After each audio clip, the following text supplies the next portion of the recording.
So up next, we have the horoscope for Leo. Leo. Hello, Leo. And this is a very interesting time for Leos because it's kind of like opposite time for, well, Cancers and Leos, right? So for you guys, Leos, there's a lot of emphasis, I think, when we get into the month that is in your health and your work. Um, some of you might even have been experiencing some things with your health. Um, and I'm not saying it's negative either. It just could be some things that could have been occurring with your health. And this is because there's a lot of planets there, a lot of planets where your health would be concerned. Now, if it's not manifesting in health, it's most likely manifesting in your area of work. So it could have something to do with work and and I'm thinking more like the menial tasks that you have to do at work, the projects that have to be completed, the chores of work, the stuff that you have to do every day, day after day.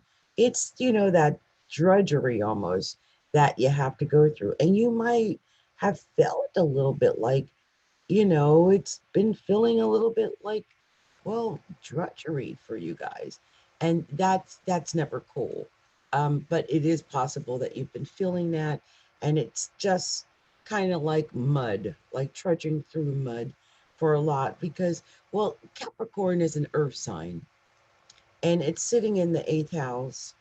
The new moon is in it as of the 26th. It's kind of turning into mud. The solar eclipse is going to be there, but there's a lot going on. I mean, we're talking Saturn, Pluto, Jupiter, the sun, the moon, Mercury, just a lot of stuff going on in Capricorn. So be aware of what's happening, in that it's happening in the sixth house. It could affect your health. I want you guys to be up on top of your health. It could be affecting your work. I want you to be on top of your work. Make sure your every dot, every I is dotted and every T is crossed. Um, and you guys have Uranus in the 10th house too. And as of the 10th of January, Uranus is going to go direct. But the Uranus in the 10th to me is an indication of a weird situation at work, or a weird boss, or a weird sudden out of the blue, knocks you off your feet because it's so weird type of situation at work. And it's more like your career. So it's more like your boss or your manager or something that's acting weird toward you. And with all that tedious task in the sixth house, like that's literally like task, chores that you're being made to do. Just be aware that if your boss is acting strange, it's probably because Uranus is finally going direct after many months in your 10th house. So you may feel that. You might feel that. I wouldn't be surprised if you hear something like your boss, I don't know, went off the deep end or something, went on a bender. I don't know. Something weird, right? I did something weird about your boss. Saying if you have a boss. If you don't, if you're the boss of yourself, like no one's the boss of me. And I'm thinking that because I see that Mars is going to be in Sag in your fifth house. And the fifth house is, well, not only the house of taking chances and stuff like that, but it is the house of entrepreneurship.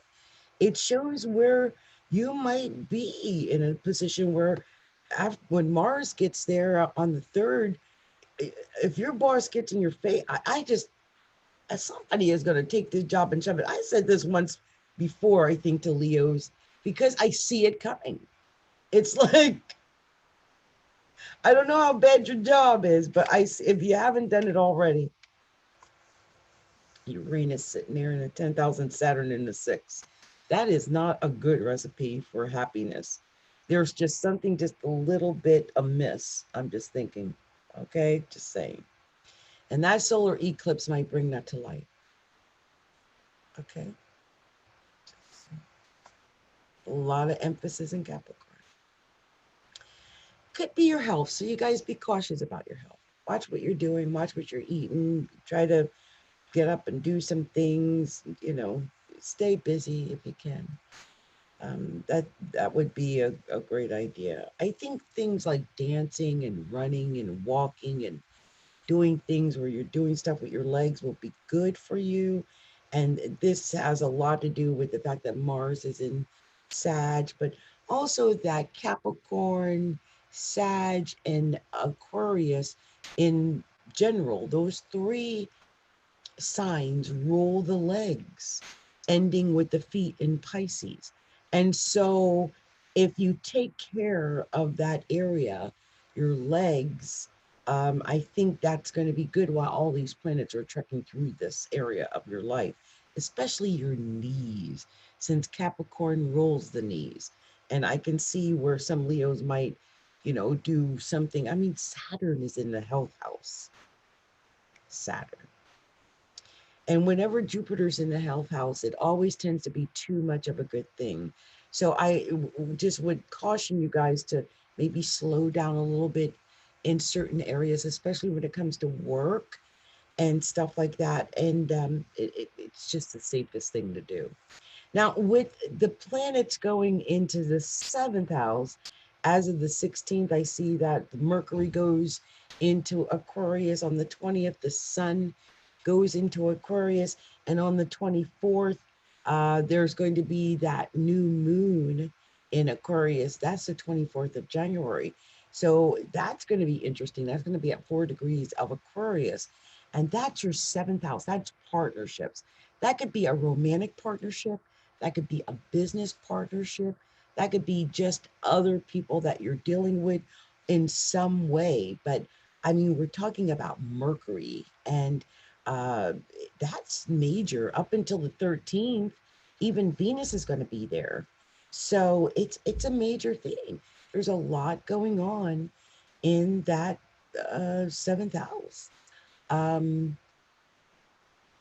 I'm just thinking that you might get serious with somebody.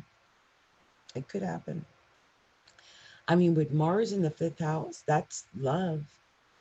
And with all those planets, the sun and Mercury, you're talking about love or commitment, if not doing it. I mean, it's showing, you know, there.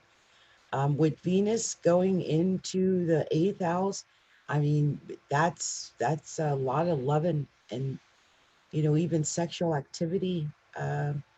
Just also, I think bonding with a partner, with a significant other, or someone that you feel that you can talk to, tell your secrets to. That's really big there. And speaking of telling your secrets to, um, there's going to be a full moon lunar eclipse on the 10th of January in Cancer, and that's your 12th house. So, there could be something going on in secret. And I would say this, if you find out something weird on the 10th, don't lose your cool. I mean, it's a full moon lunar eclipse. Don't lose your cool. Don't lose your cool. I just sense that you might have an urge to just lose your cool. Also, be cautious about overdoing it, like drinking too much, partying too much, especially the partying too much with Mars in the fifth house. You guys are partying way too much. And also, anything that's underhanded or sneaky or something. Because I'm telling you, if you guys are doing something underhanded or sneaky, your partner is going to find out. And that might be why there's so much emphasis in the partnership house, because, you got to deal with the fallout of that. So just be aware of that, okay? All right. Well, this has been Adrienne, Capricorntigress of Astrology, a look inside. This has been my take for the sign of Leo for the month of January 2020. And I just want to, you know, thank all of you Leos for liking and sharing my videos and subscribing to my channel. And please take the moment to like and share and subscribe. And you guys, I just want to wish you a very Merry Christmas, a very happy solstice. Today is actually winter solstice, it's the 21st. Um, um, and a very happy new year and a very blessed and beautiful 2020. All right. Much love to you, Leo. Bye now.